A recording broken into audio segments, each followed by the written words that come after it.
ప్రస్తుతం మనం గాంధీ భవన్లో ఉన్నాం. సో తెలంగాణ వ్యాప్తంగా అధికార పార్టీ వర్సెస్ ప్రతిపక్ష నేతల మధ్య మాట యుద్ధం కనిపిస్తుంది.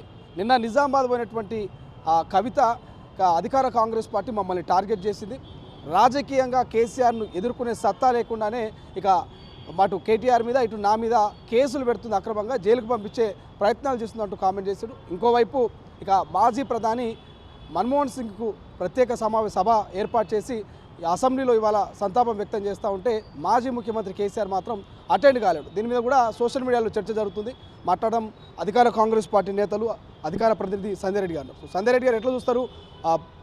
మాజీ ప్రధానికి సంబంధించి మన్మోహన్ సింగ్ సంతాపం వ్యక్తం చేయలేదు, కేసీఆర్ కనీసం అసెంబ్లీకి రాలేదు. సో దీన్ని ఎట్లా చూస్తారు? తెలంగాణ ప్రజలను అవమానించినట్టే కేసీఆర్. ఎందుకంటే 10 సంవత్సరాలు తెలంగాణ వచ్చింది మన్మోహన్ సింగ్ గారిని. ఇప్పటికీ కళ్ళల్లో మనకు ఇట్లా నెమరైతుంటుంది. తెలంగాణ బిల్ పాస్ చేయడం అనేది అది వైరల్ అవుతుంది. ప్రతి ఒక్కరి గుండెల్లో సిరసాయిగా మచ్చలేని మనిషిగా మన్మోహన్ సింగ్ గారు.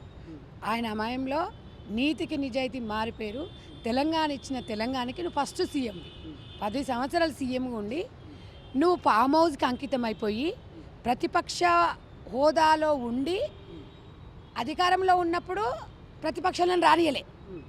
ఇప్పుడు అధికారంలో మేముండి నువ్వు రావయ్యా అని నీకు రాజ్యాంగం అన్ని హక్కులు కల్పించిందంటే ప్రతిపక్ష హోదాలంటే నువ్వు రావట్లేదు, మీరు కూడా రావట్లేదు కేసీఆర్ గారు.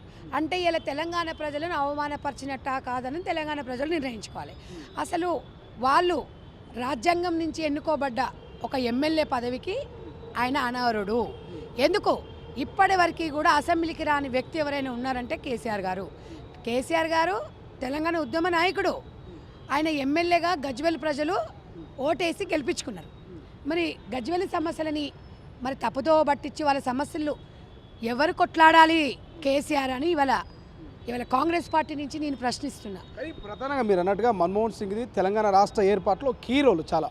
సో అటువంటి మన్మోహన్ సింగ్ నిజంగా సంతాపం వ్యక్తం చేయడానికి అసెంబ్లీకి రాకపోవడం ఎట్లా జరుగుతుంది? చాలా బాధాకరం. ఎందుకంటే ఆయన పార్టీలకు అతీతంగా ఇష్టపడతారు మన్మోహన్ సింగ్ గారిని. ఎందుకంటే ఆయన నిజాయితీకి మారిపోయారు, ఆయన క్రమశిక్షణ ఇవన్నీ ఒక మంచి వ్యక్తి.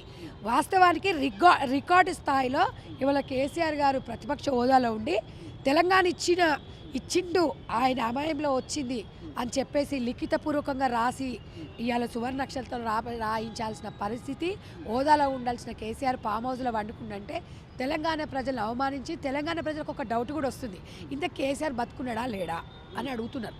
మరి బతుకుంటే రావాలి కదా. ప్రజల డౌటా కాంగ్రెస్ డౌటా? ప్రజల డౌటు. ప్రజల పక్షాన్నే కాంగ్రెస్ పార్టీ పనిచేస్తుంది. కాంగ్రెస్ పార్టీకి పర్సనల్ ఎజెండాలు ఏముండవు తమ్ముడు. వాస్తవమా కదా? ఇప్పుడు నువ్వు ఎందుకు వస్తలేవు? ఇప్పుడు దొరలు అయితే బయట తిరుగుతారు మంచిగా, దొంగలు అయితే ఇంట్లో దాచుకుంటారు, తప్పించుకొని తిరుగుతారు.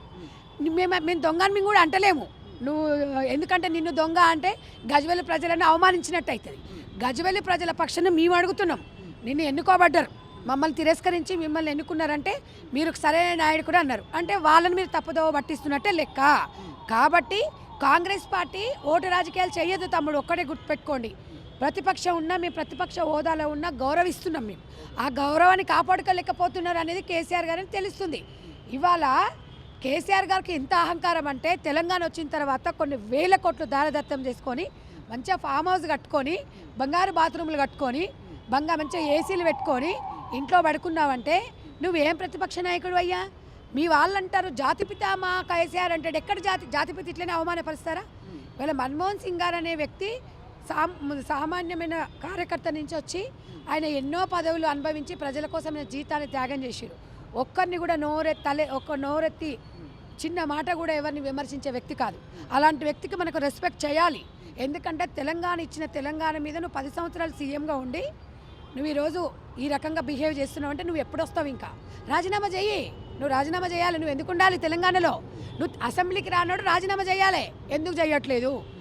ఆ పదవి అనేది నువ్వు అనవరం, నువ్వు వెయిట్ వేయాలి. తెలంగాణ ఇలా గజ్వేల్ ప్రజలు గుండెల్లో పెట్టి చూసుకుంటే గజ్వేల్ ప్రజలను నమ్మకాన్ని ముమ్ము చేసినావు నువ్వు.